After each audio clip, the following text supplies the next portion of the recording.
पांढरा शुभ्र बटाट्याचा किस व्हावा, शिवाय तो काळा पण पडू नये, याच्यासाठी जर तुम्ही छोट्या छोट्या गोष्टी जर लक्षात घेतल्या ना, तर तुमचा सुद्धा बटाट्याचा किस असाच पांढरा शुभ्र तयार होईल. त्यासाठी व्हिडिओला अजिबात स्किप न करता व्हिडिओ शेवटपर्यंत बघा.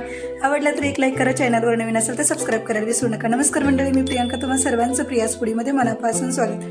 करूयात रेसिपीला सुरुवात. तर इथे बघा, मी ना 2 किलो इतके बटाटे घेतलेले आहेत. तर तुम्ही बटाटा कोणताही घेऊ शकताय. जानेवारी आणि मार्च दरम्यान जो तळेगावचा बटाटा असतो ना, तो जर तुम्हाला भेटला तर अतिउत्तम, कारण तो बटाट्याचा किस शिवाय बटाट्याचे जे आपण चिप्स बनवतो त्यासाठी वापरतो.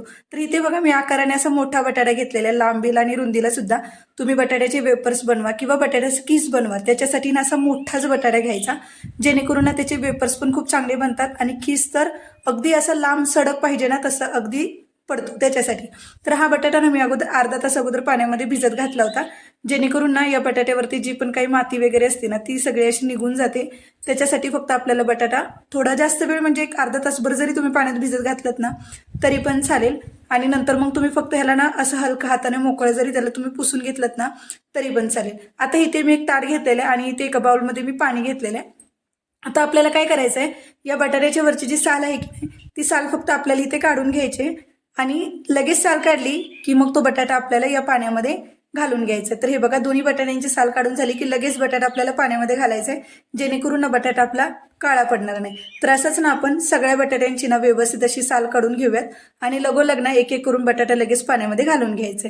तर आता बटाटा पाण्यात घालून ठेवलेला मी तसाच ठेवलाय. आता इथे किसणी घेतलं, तर ही बघा माझ्याकडे ना जनरली ही किसणी आहे जी थोडी मध्यम आकाराची आहे, पण तुम्हाला जर याच्यापेक्षाही थोडीशी मोठी किसणी भेटली ना, ज्याचे किसणीचे जे दात असतात ते थोडे मोठे भेटलेत ना तरी सगळ्यात बेस्ट होईल. पण नसेल तर काही हरकत नाही, अशी मध्यम आकाराची वापरा किसणी, बारीक दाताची किसणी वापरू नका.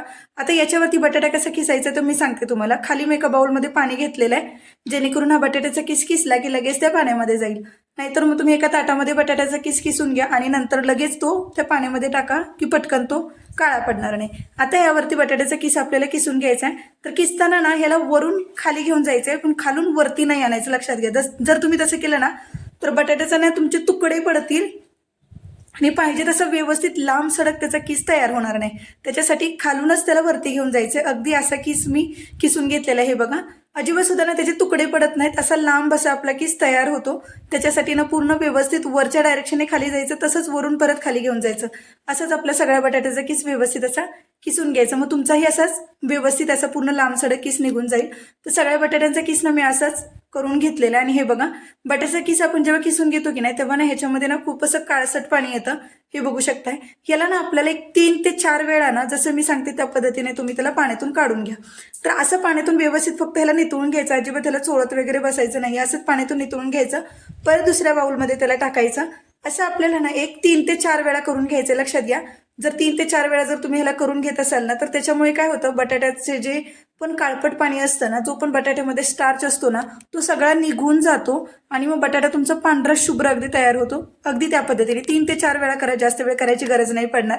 हे बघा, अगदी असं पाणी निथळ दिसायला लागलेलं, हे बघू शकताय, अगदी निथळ असं पाणी दिसायला लागलेलं आहे. तर आता याच्यातून आपल्याला बटाट्याचा किस काढायचा आणि इथे मी एक बाउल घेतलाय. या बाउलमध्ये आपल्याला हा सगळा बटाट्याचा किस व्यवस्थित त्या पाण्यामध्ये ठेवून द्यायचा आहे. तर आता मला हे भांडं मोकळं करायचं होतं म्हणून शिवाय म्हणजे तुम्हाला लगेच इथे लगोलग दाखवून घेते मी.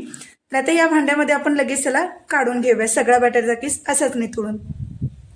तर आता या भांड्यामध्ये काढलेला किस ना आपल्याला जास्तीत जास्त ना एक 3 ते 4 तासासाठी ठेवून द्या. वेळ कमी असेल तर 1 तासासाठी जरी तुम्ही ह्याला झाकून ठेवलं तरी पण चालेल. तर आता 3 ते 4 तासांसाठी मी ठेवून दिलेला. तर आता इथे बघा, इथे आकाराने एक मोठा टोप घेतलेला आहे, ज्याच्यामध्ये आपल्याला बटाट्याचा किस शिजवून घ्यायचं आहे. तर त्याच्यामध्ये पाणी जितकं घालाल ना त्याच्यावरती दुप्पट जागा येईल इथपर्यंत थोडी जागा राहिली पाहिजे, एवढा आकाराने मोठा टोप घ्या. जर तुम्ही 2 वेळेस करणार असाल तसं केलं तरी चालेल, पण मी आता एका वेळेस सगळं करून घेते. तर आता पाण्याला पटकन उकळी यावी त्याच्यासाठी याच्यावरती एक परात झाकली आहे. आता पाण्याला पटकन उकळी आली की बघू शकताय पाण्याला उकळी पण आलेली आहे. आता पाण्याला उकळी आली ना की या वेळेस आपल्याला याच्यामध्ये मीठ घालून घ्यायचंय. तर इथे मी 4 छोटे चमचे इतकं मीठ घातलंय.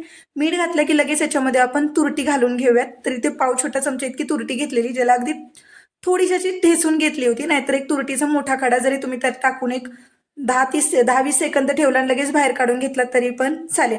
आता याच्यामध्ये लगोलग आपल्याला उकळत्या पाण्यामध्येच आपल्याला बटाट्याचा किस सोडून घ्यायचा. इथे एक महत्वाची गोष्ट, पाणी उकळलेलं पाहिजे बटाट्याचा किस सोडताना.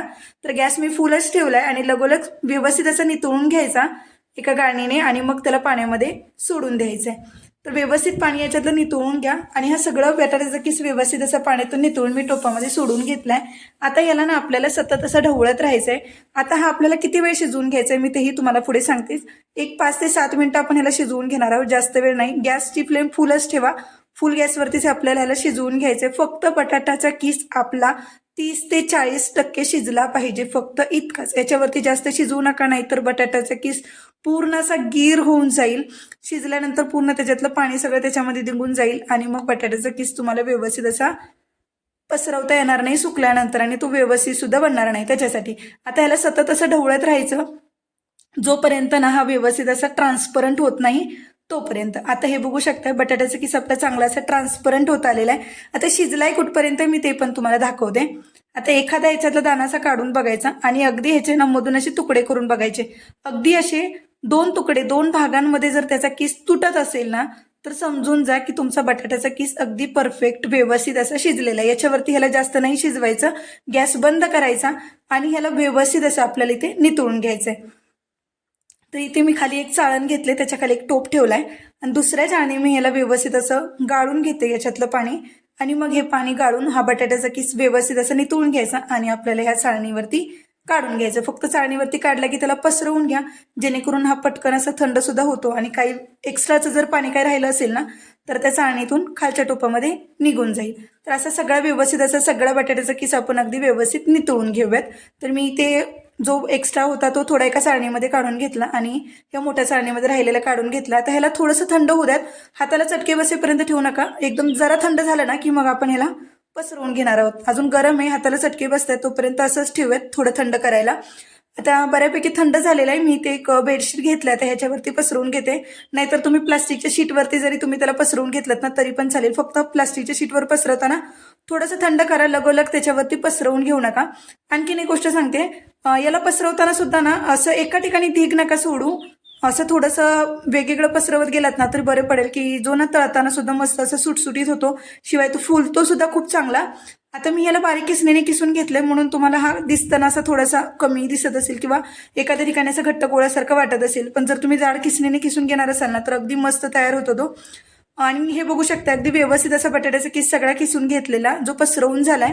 आता याला मी घरामध्ये सावलीला सुकवून घेतलंय, दुसऱ्या दिवशी उन्हाला लागणार आहे, कारण ओला असलं तर बाहेर लगेच लावलं ना त्याच्यावरती धूळ येते। तो थोडंसं कोरडं झाल्यानंतर मग दुसऱ्या दिवशी मी ह्याला उन्हाला लावून सुकवून घेतलेलं। 1-2 दिवसांमध्ये मस्त असा कोरडा चांगला सुकून झालेला आणि हे बघू शकता किती पांढरा शुभ्र तयार झालाय। अजिबात सुद्धा कुठेच काळा पडलेला नाहीये, अगदी असाच तुमचाही पांढरा शुभ्र होईल। फक्त ना बटाट्याचा किस काळा पडायला नको त्याच्यासाठी लगोलग त्याला पाण्यामध्ये भिजवून व्यवस्थित असं किसून घ्यायचं आहे। आता याला आपण तळून घेऊयात। गॅसवरती कढई ठेवले, कढईमध्ये थोडंसं तेल घातलेलं आहे। तेल अगदी गरम झालं की एखादा किसचा तुकडा तळून बघायचा कितपत गरम झालंय। आता याच्यामध्ये आपण बटाट्याचा किस सोडून घेऊयात।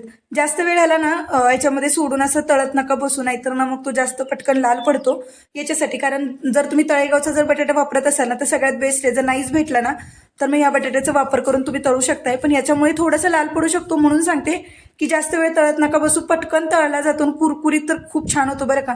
ह्याच्यापासून भाजी सुद्धा खूप छान बनवतात, त्याची सुद्धा रेसिपी पाहिजे असेल तर मी ती सुद्धा तुम्हाला शेअर करेन बरं का। असा ना मी बटाट्याचा किस व्यवस्थित असा तळून घेतलाय। छोट्या छोट्या गोष्टी तुम्हाला सांगितल्या, तुम्ही सुद्धा असंच फॉलो करा। खरं तर हा व्हिडिओ तुमच्यापर्यंत पाठवायला खूप उशीर झाला, त्याच्यासाठी माफी मागते। पुन्हा भेटूयात अशाच एका सुंदर आणि एका चटपटीत रेसिपी सोबत, तोपर्यंत धन्यवाद।